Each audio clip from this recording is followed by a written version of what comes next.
ભડકા લાગ્યા ને દાજ્યા જગ મોહો સ્થાનમાં, અકારા જીવતર થયા પારકી પંચાતમાં. જગત સંગ્રહ સ્થાને પોતાની ભૂલો જ દંડે, ખોટા કામમાં થકી આવે કાગળિયા ફોજદારના. સુખી થવા કોઈ નાયે કાર્ય માથું મારમાં, ભડકા લાગ્યા ને દાજ્યા જગ મોહો સ્થાનમાં. કરણોના ભારા છતાં સમાધિ નિજ સ્થાનમાં, નિરંતર ભય વિશ્વે પારકામાં કાનમાં. પરમ લક્ષ્ય વૃત્તિ સ્થાપક દાદા કેવળ જ્ઞાનમાં, ભડકા લાગ્યા ને દાજ્યા જગ મોહો સ્થાનમાં. જગ મોહે દાજો ત્યારે ખોડજો કાયમની શાંતિ, ઉપકારી સમજવાના પ્રતિકૂળ સંયોગને. અમરાને થાશે તૃપ્તિ સત્સંગે કાંતમાં, અમરાને થાશે તૃપ્તિ સત્સંગે કાંતમાં, સત્સંગે કાંતમાં.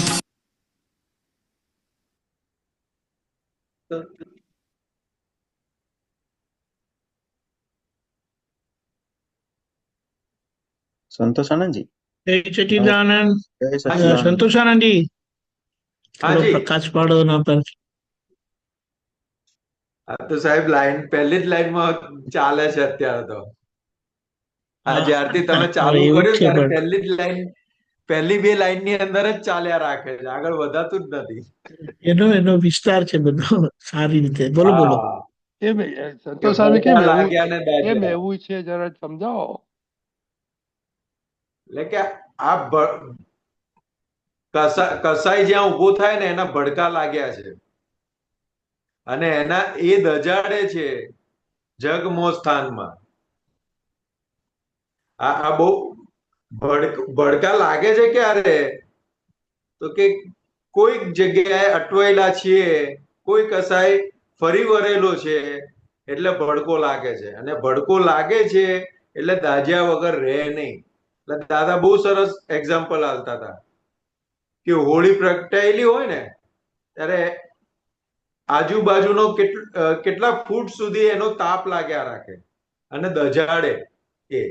એવી રીતે અંદર કસાય ઉભો થયેલો છે, ક્રોધ માન માયા લોભનો કસાય એવો ઉભો થયેલો છે અંદર ને એનો ભડકો એવો લાગ્યો છે તો કે પોતે તો દાજે છે અને આજુબાજુ જેટલા પણ આવે છે એ બધાને દજાડ્યા રાખે. અને ભડકા લાગે છે કઈ જગ્યાએ, તો કે જગમોહ સ્થાનમાં, તો કે વિનાશી વસ્તુની અંદર જ ભડકા લાગેલા છે.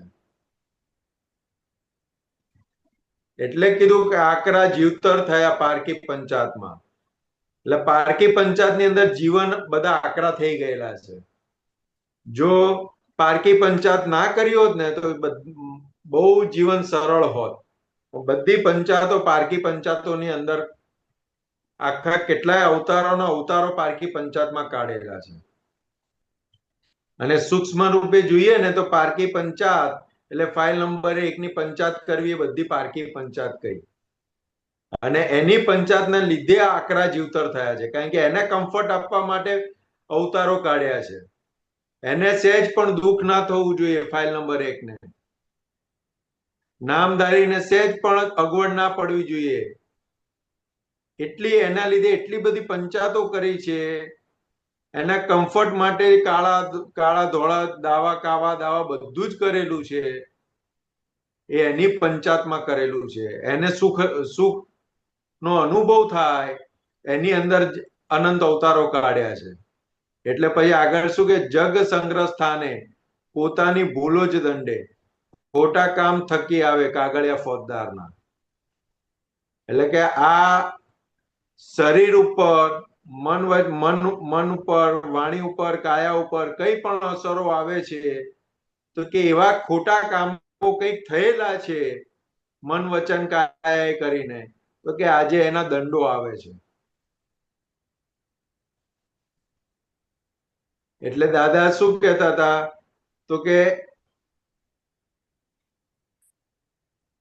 શરીર જોડેથી જે કંઈ પણ સુખ લીધેલું છે એ બધું રીપેમેન્ટ કરવું પડશે.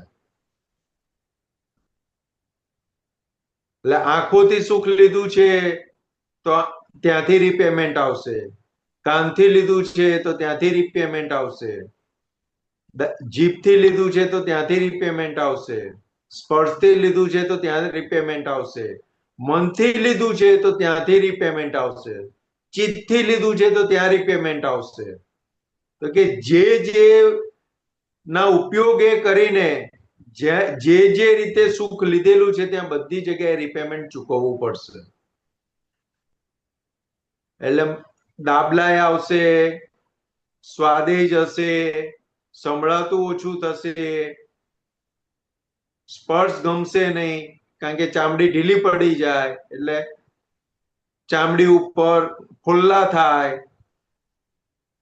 ગાંઠો પડે, તો કે રીપેમેન્ટો બધા કરવા પડશે. મનથી તો કે મન એવું એટલું બધું નબળું પડી જશે તો કે જે ધ્યેય પ્રાપ્ત કરવો છે તો કે મન જ એટલું નબળું પડી ગયું હોય તો કે ધ્યેય તમે શું પ્રાપ્ત કરી શકો? ચિત્ત એટલું નબળું પડી જાય તો કે એકાગ્રતા ક્યાં થઈ જ ના શકે. તો કે એટલું આની એટલી બધી ઊંડી અસરો છે પણ એ અસરો પકડાતી નથી. એટલે કે જે આખી પંચાત જે પડી છે કમ્ફર્ટ આપવાનું જે આખું અંદર ચાલ્યું છે અત્યારે, આના વગર ના ચાલે. આ તો જોઈએ જ. એસી વગર ના ચાલે. 1 મિનિટ એસી બંધ હોય તો હાફડા ફાફડા થઈ જાય, ગાડી ના હોય તો હાફડા ફાફડા થઈ જાય. ગાડી વગર કેમનું જવાય? ઘરની બહાર કેમનું નીકળાય?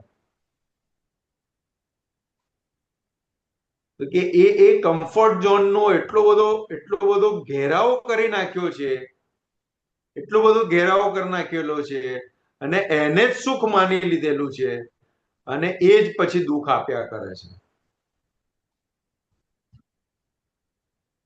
એટલે જગત સંગ્રહ સ્થાને પોતાની ભૂલ જ દંડે, ખોટા કામ થકી આવે કાગળિયા ફોજદારના. તો કે એને કમ્ફર્ટ ઝોન આપવા માટે બધું જ કરી છૂટે એટલે પછી બધા જ પ્રકારના ભોગવટા આવે. એટલે શું કે છે? સુખી થવા કોઈના કાર્ય માથું મારના. એટલે કે કોઈના કાર્યની અંદર તારે સુખી થવું હોય તો માથું ના મારીશ. બધા પોતપોતાનો હિસાબ પોતપોતાનો ભોગવટો લઈને આવેલા છે અને હવે આપણને આજ્ઞા ધર્મ પ્રાપ્ત થયો છે તો આજ્ઞા ધર્મે કરીને ફાઇલ નંબર 1 ને એવી રીતે ઘડવાની છે કે જે આપણને મોક્ષ માર્ગમાં કામ લાગે. મન એટલું બધું મજબૂત કરવાનું છે તો કે મોક્ષ માર્ગમાં કામ લાગે. બુદ્ધિ એવી સમ્યક થઈ જાય તો કે બીજાને ઉપકારી દ્રષ્ટિથી જોવે, બીજાની ઉપર ઓબ્લેઝિંગ કર્યા રાખે. અને ચિત્ત તો કે દાદા કે ચિત્ત કેવું હોવું જોઈએ? તો કે મુરલી વાગતી હોય તો સાપ એની સામે કેવો ડોલે એવું આપણું ચિત્ત અંદર થઈ જવું જોઈએ. તો કે આખો ભાગ પુરુષાર્થનો આજ્ઞા ધર્મનો તો કે એ ખાલી આ પારકી પંચાત બંધ થાય ને તોય બહુ કામ થઈ ગયું. આ પારકી પંચાતે જીવન ધૂળધાણી કરી નાખેલા છે. એટલે કે કારણોના ભારા છતાં સમાધિ નિજ સ્થાનમાં નિરંતર ભય વિશ્વે પારકા મકાનમાં પરમ લક્ષ્ય વૃત્તિ સ્થાપક દાદા કેવળ જ્ઞાનમાં. એટલે કરણોના ભારા છતાં એટલે મન વચન કાયાના કરણોના ભારા છતાં સમાધિ નિજ સ્થાનમાં. એટલે કે સમાધિ કઈ છે? તો કે પોતાના નિજ સ્થાનમાં છે. નિરંતર ભય વિશ્વે પારકા મકાનમાં. એટલે કે નિરંતર ભય વિશ્વમાં કઈ જગ્યાએ છે? તો કે બીજાની જગ્યાને પોતાની માનીને ત્યાં આગળ રહીએ છીએ પારકા મકાનમાં. એ ભય ઉભો કરાવડાવે છે.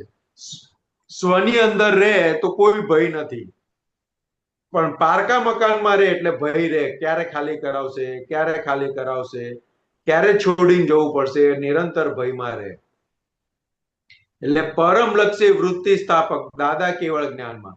એટલે કે પરમ લક્ષ્ય વૃત્તિ સ્થાપક, એટલે કે પરમ લક્ષ્ય વાળી વૃત્તિ ક્યારે સ્થપાશે? તો કે દાદા કેવળ જ્ઞાનમાં. તો કે દાદા થકી જે કેવળ જ્ઞાન ખુલ્લું થતું જાય છે એ કેવળ જ્ઞાનમાં વૃત્તિ સ્થાપક થશે. એટલે આપણને ચરણ વિધિમાં બોલીએ છીએ આપણે, આપની વૃત્તિ એ જ મારી વૃત્તિ રહો, આપની દ્રષ્ટિ એ જ મારી દ્રષ્ટિ રહો, આપનો સ્વભાવ તે જ મારો સ્વભાવ રહો, આપનું જ્ઞાન દર્શન ચારિત્ર અને સુખ તે જ મારું જ્ઞાન દર્શન ચારિત્ર અને સુખ રહો. તો કે આ પરમ લક્ષ્ય વૃત્તિ સ્થાપક. તો કે આ જ્ઞાન એવું છે તો કે પરમ લક્ષ્ય વૃત્તિઓ અંદર એવી થતી જશે અને એનું લક્ષ્ય એવું થતું જશે કે મોક્ષ સિવાય બીજી કોઈ વાત નહીં હોય. એટલે ગમે ત્યારે ગમે સ્થિતિમાં કઈ પણ ચૂઝ કરવાનું આવે તો આત્મા સિવાય બીજું કશું ચોઈસમાં નહીં આવે. સંસાર ક્યારેય ચોઈસમાં નહીં આવે, ખાલી ને ખાલી આત્મા ચોઈસ રૂપે ઉભો હશે. તો કે એવી પરમ લક્ષ્ય વૃત્તિ સ્થાપક, તો કે એવી વૃત્તિની સ્થાપક આપણી અંદર આ થઈ રહી છે દાદાના કેવળ જ્ઞાનમાં. એટલે શું કે છે? જગ મોહે દાજો ત્યારે ખોળજો કાયમની શાંતિ, ઉપકારી સમજવાના પ્રતિકૂળ સંયોગોને, ભમરડાને થાશે તૃપ્તિ સત્સંગે કાંતમાં. એટલે કે જગ મોહે દાજો ત્યારે ખોળજો કાયમની શાંતિ. એટલે દાદાને તો આપણે બધા ભેગા થયા ને ક્યારે દાજેલા એ આપણને ખબર જ નથી. પણ જે તે અવતારમાં દાજ્યા હશે, કંઈક આવું નક્કી થયું હશે કે આવું કંઈક મળી જાય અને મુક્ત થવાય, ત્યારે દાદા ભગવાન ભેગા થયા અને અંતરની શાંતિ આપણને ખુલ્લી કરી આપી. અને બીજું આગળ શું કીધું કે ઉપકારી સમજવાના પ્રતિકૂળ સંયોગોને. તો કે પ્રતિકૂળ સંયોગોને ઉપકારી કેમ સમજવાના? તો કે આપણને આપણા હિસાબમાંથી આપણા કર્મોમાંથી મુક્ત કરાવે છે અને મોક્ષ સમીપ લઈ જાય છે. એટલે કે ઉપકારી સમજવાના પ્રતિકૂળ સંયોગોને. જો પ્રતિકૂળ સંયોગો ના હોત તો ઠંડકની શોધ ક્યારેય થાત નહીં, કાયમી ઠંડકની શોધ ક્યારેય થાત નહીં. એટલે કે ભમરડાને થાશે તૃપ્તિ સત્સંગે એકાંતમાં. એટલે સત્સંગ એટલે પોતાને ને પોતાની જોડે જે વાતો કરે, સતના સંગમાં રહે ત્યારે તૃપ્તિ થશે. અને ત્યારે આ જે ભડકાઓ જે લાગ્યા છે ને એનાથી જે દાજીએ છીએ એ ભડકાઓથી ને દાજવાપણાથી મુક્ત થવાશે. એટલે આ તો પહેલી જ લાઈન એટલી જબરજસ્ત છે ને, બહુ જબરજસ્ત છે. એવું છે. સરસ. જય સચિદાનંદ.